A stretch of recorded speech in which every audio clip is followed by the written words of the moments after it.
So Black Clover Chapter 263, the official release, is finally out, and today we are here to break down the chapter and talk about things that I really didn't talk much upon in my review. And this chapter gave us a lot of intel to uncover here, so let's get right into it.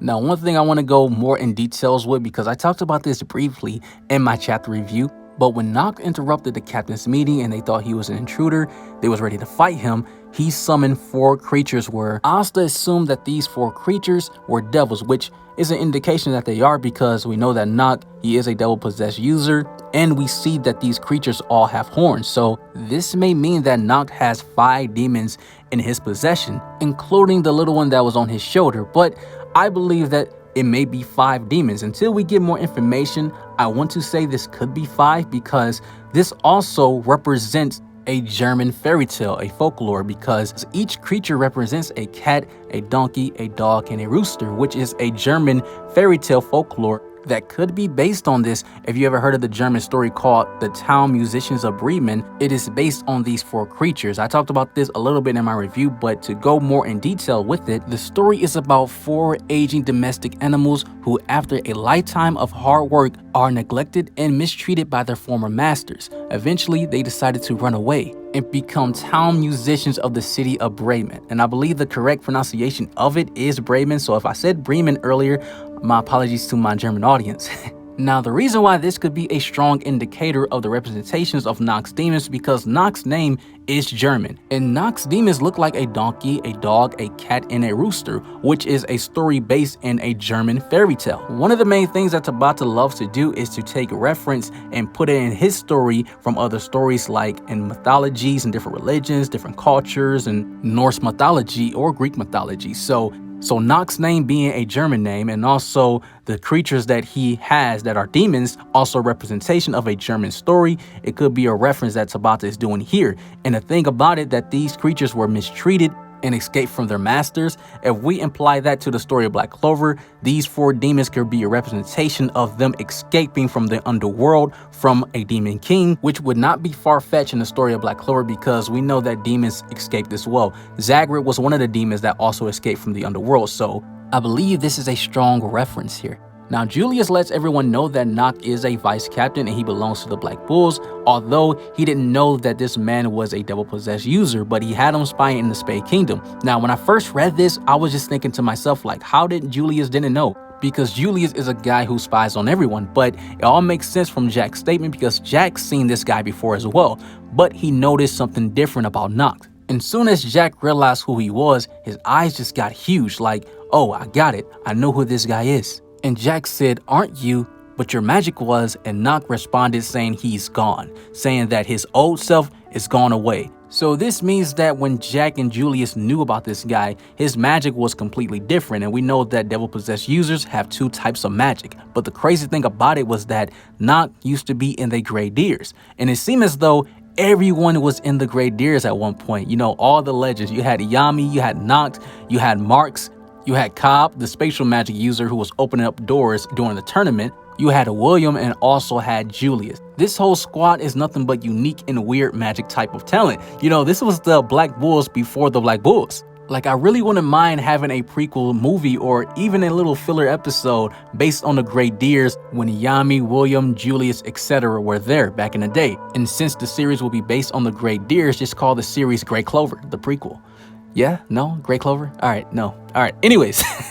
So Nacht then explains to everyone that the Tree of Qliphoth will be open in the Spade Kingdom, which will lead to the gate to the underworld, and Yami and William will serve as the core of that ritual, and those 2 will be sacrificial offerings, which is crazy to think about because we just see the image and silhouette of them just being sacrificed. It's crazy. From this point on, over 7 days, the advent of Qliphoth will begin. 7 levels and 7 gates will open gradually. So that means that it's 7 levels and 7 gates to the Tree of Qliphoth, which is a reference to something else, which I will talk about briefly. Nacht then explains that there are 10 devils inside to match Qliphoth in separate locations. The deeper the level, the stronger the devil, which is crazy to think about because we've seen how the Clover Kingdom had to deal with one devil, and it took everyone together, even the elves in the legend of old, like Lumiere and Lit, come back to stop one devil, which is Zagrid. But Nacht, he goes on to explain that The upper level devils are equal to the Dark Triad. The lower devils are even more powerful. Now, we've seen how much of a struggle it is just to fight one Dark Triad member. So to say that is upper level demons that are equal to them, how many of those demons that are equal to them and how many are stronger out of these 10? Now, it makes sense for the Tree of Qliphoth to have 10 devils reside in it because the Tree of Qliphoth is the representation of the opposite side and evil side of the Tree of Sephiroth. The Tree of Sephiroth is the Tree of Life, while the Tree of Qliphoth is a Tree of Death, and each tree represents 10 attributes. That is why for the Tree of Life, the Tree of Sephiroth in the story of Black Clover, Tabata had it where it was 10 elves of the representation of Sephiroth. They were called the Apostles of Sephiroth.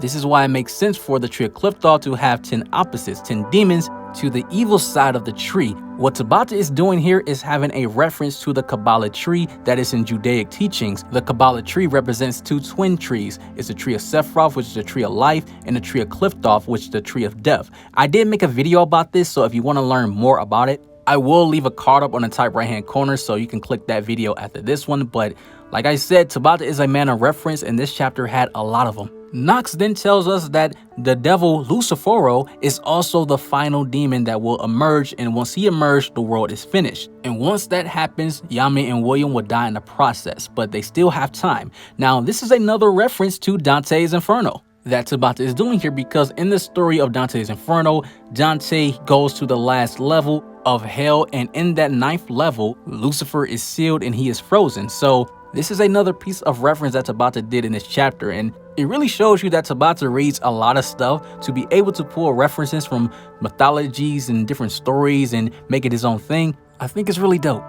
I do find it interesting in this chapter when Real, he was questioning Nacht, like, why would the Dark Triad do something this dangerous? And Nacht responded to Real saying, I don't understand them and I don't want to understand them. People like that I just don't like. People that think like the Dark Triad is what I hate the most. Even if God forgives you or if the devil forgive you, I won't forgive you. And this look that Nacht gave is so chilling. It makes you think what really happened to him in the past, because Jack said, I know you, but he said that man that you knew was gone. So hopefully this arc we get more backstory on this character. He also mentions that he's not strong enough to fight the Dark Triad. He's not on that level, he knows his limits. However, he's going to make Asta the ultimate warrior because with anti-magic, it is possible to do so. Which in the unofficial translation, they said he's going to make Asta the strongest, which is sort of the same thing because he's implying that he's going to make Asta a beast for the Clover Kingdom to be a perfect counter to the Dark Triad. So making him the strongest is kind of in that same context. And I'm glad that Nacht is acknowledging Asta's abilities, because anti-magic is the perfect counter to all magic in the world. So Asta does have the ability to be the strongest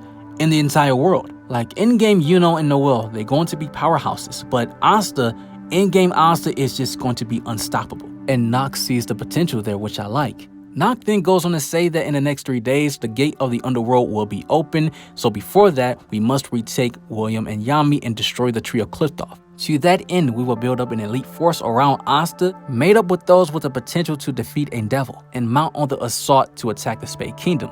This time, it's our turn to strike, and I just love the way this ends, where all the captains are, after this whole speech that Nacht gave them, they all look motivated. They have the face of, you know what, I'm ready to go all out and I'm ready to put it on the line. I'm ready to fight. But the thing with Julius, he has his look as well, but he can't do anything, which it sucks. I really wish Julius was in prime shape right now because we can really use him.